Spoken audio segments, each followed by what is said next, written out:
كندي هاجرات عالمنا ان نيكولاراو بومب زوننا تاريخ نيكولاراو بومب كاب شحن 930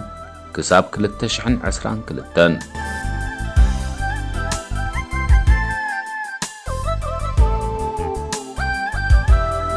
ماتشم كلنا كمن السما معلو نيكولاراو تتوكاسي زاغيتتن ود سبزل على حدقا كورد زخل سبز سرحهم هزويو كابتن مجمري اوانا بطقمز وعلى اللوغزي جميرو زتفلاليو مرحتن محبراتن توسخت هاجرات نخي ونن اوكك على سوكان تصنحو قصر وننت زعناو تتوكاسغنا كوسخ دامبر كوغد لا يراني زلو امريكا ابشحن 945 امززام قداماي كنات عالم ابلع الجابانيان كتماتات هيروشيما ناغاساكن توكيسا نزا اصنات اصوارنا عالمنا كاب زلاليت الاوان جميرو دما ابزلنا اوان تشعت هاجرات نزعناو اصوار كفريا كيلن كم زلوا يمان كما يتقنيو زخبركم تخاتاتلتي ايري زارا انترتينمنت صبق كتهلو كم وترو سناي منيوتنا ناغلصنا ابزنا حج مدبنا نيكولاراو تتوكاسي نابز حج زلو درجه بزح وننت هاجرات نخبصح زحلف تاريخ كندهسس كنفتنينا سناي مكتتال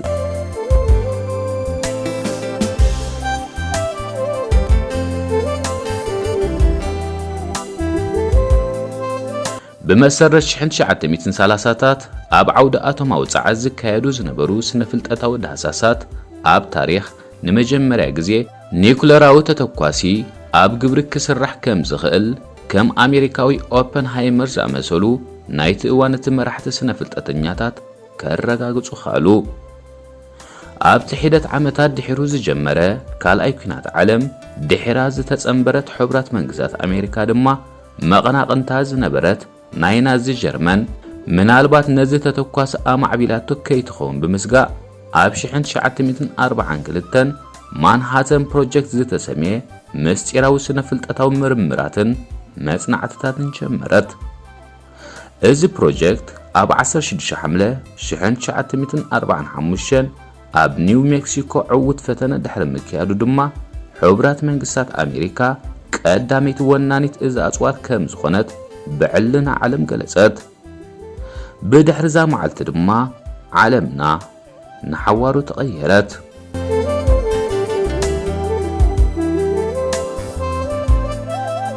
نزوم حدشت اصواراتا اب طقمن موعال عقل ክትገብር ዘይከአለት حبرات መንግስታት አሜሪካ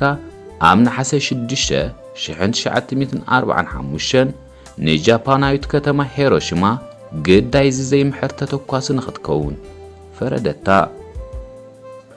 ابز نختما هيروشيما ملؤ بملؤ زعنوه زي محر دبداب 130 شح سبات موتاتن قسلاتن كونو بزون زي عقبت حبرات منغستات امريكا 3 معلتات صنيحه نخالق جاباناويت كتما ناغاساكي አዳገመታ አብትናይ ደብዳብ እዋንካ 286 شح ዝግመቱ ተቀማጦ ዝነበርዋ ከተማ ናጋሳኪ በትዝወረዳ ኒኩላራው ደብዳብ 74 شح ሰባት ከቀዘፉን ከለው ካሎ 75 شح ሰባት ድማ በኸቢር ቆሰሉ በዚ ምኽንያት ድማ ጃፓን ብዘይ ቅድመ ኹነት አምና ሐሰ 14 1945 አብዙ ኪናት ከም ዝተሳዕረት بوغا امنت بزخا اتا اب تاريخ عالمنا ترأي زي فلت قوزر سبأو عنوز زختله كال ايكنات عالم تزازما 4 عامتات دحر مختام كال ايكنات عالم اتا ابزو كينات كم حبرات منقسات امريكا مسمول حيلاز وصت حبر السوفيت حبوء زخنا مرمرات كتكايد دحر مصناح اب 29 نحاسه 1949 سمي بالاتينستيك ابز تبهله ناي كازاخستان مفتن بوتا اتقدامي عوت فتنه تخصناي نيوكلير اكايدت از عوت فتنه امونغتن اب كالايكنات عالم بعوز وص هاجرات رئيس حيال عالمنا نمخان زكايدو زنبراز تفلالي وددرات حبرت سبيت اتقندم ودادرت حبرات منغسات امريكا مخانا زغ هذا نبره اتكساب حجك سكن زي كاله متهللاخ نايزن كلت هاجرات دما ابزا معلتيو بوقعز جمره ابت اوانات ቀንዲ በዓልቲ ኪዳን ሕብራት መንግስታት ኣሜሪካ ዝነበረት ዓባይ ብሪጣንያ እውን ዝተፈላለዩ ኒኩለራዊ ፈተነታት ከተካይድ ከኣለት። ኣብ ጥቅምቲ 3952 ድማ እዚ ሃገር ኣብ ምዕራብ ኣውስትራልያ ኣብ ዝርከብ ደሴታት ሞንተብሎ ቀዳማይ ዕውት ፈተነ ድሕሪ ምክያድ እታ ሳልሰይቲ ወናኒት እዛ ኣጽዋር ክትከውን በቃዕት። ኣብ ዝቐጸሉ ዓመታት እዘን ሃገራት ኣምነን ንሕድሕደን ብዝነበረን ስጋኣታት ነዚ ኣጽዋር ዝያዳ ንምምዕባል ተደጋጋሚ ፈተነታት ኣካየዳ። እዚ ኸኣ ብዓይኒ ዝተረፉ መራሕቲ ሃገራት ዓለምና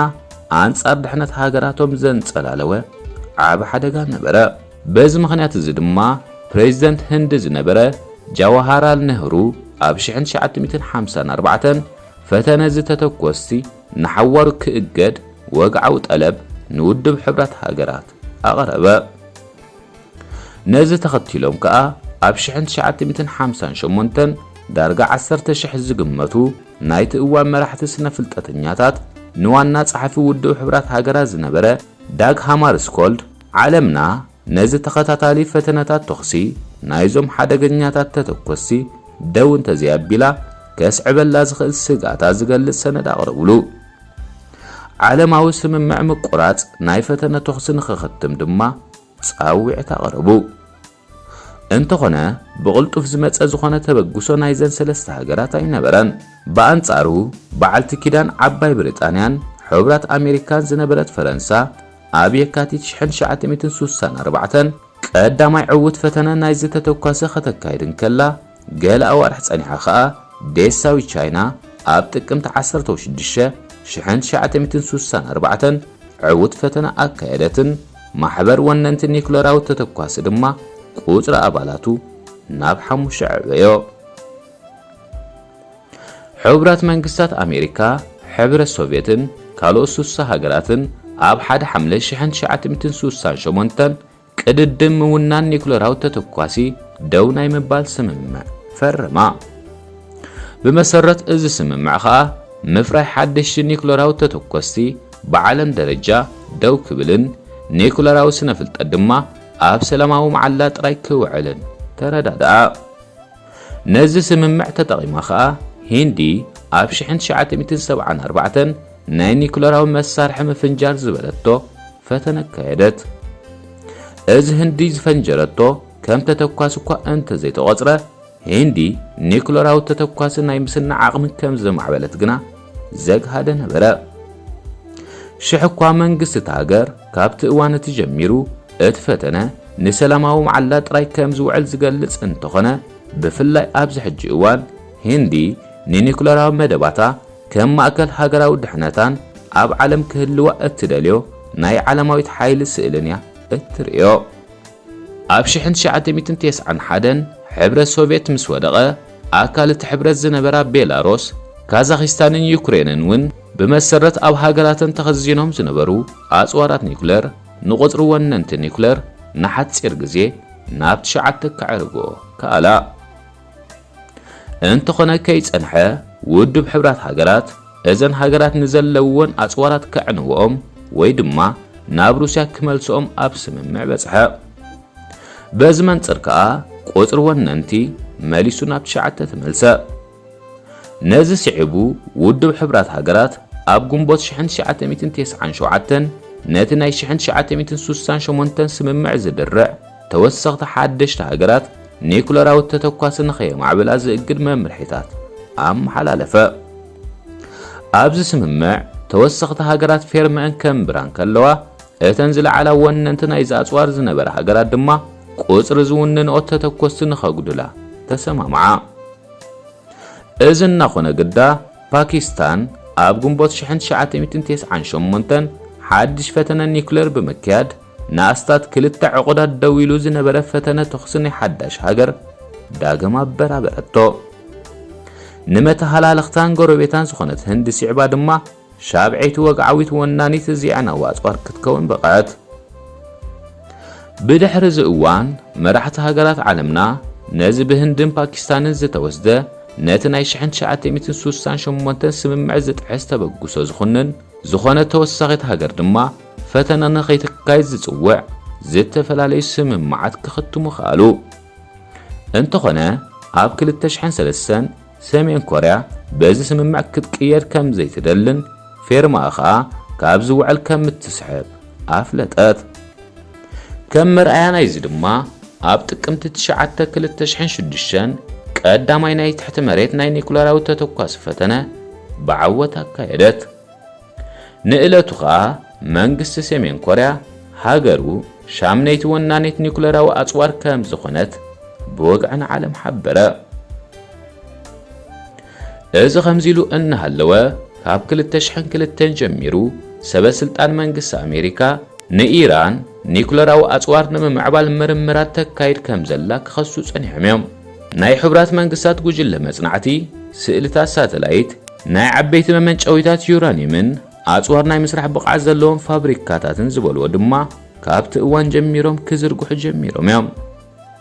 በዚ ምኽንያት ከዓ ብፍላይ ሃገራት ምዕራብ ምስ ኢራን ኣብ ከቢድ ዲፕሎማስያውን ቁጠባውን ምትህልላኽ ድሕሪ ምጽናሕ ከዓ ኣብ 2015 ሕብራት መንግስታት ኣሜሪካ ቻይና ፈረንሳ ጀርመን ሩስያ ዓባይ ብሪጣንያ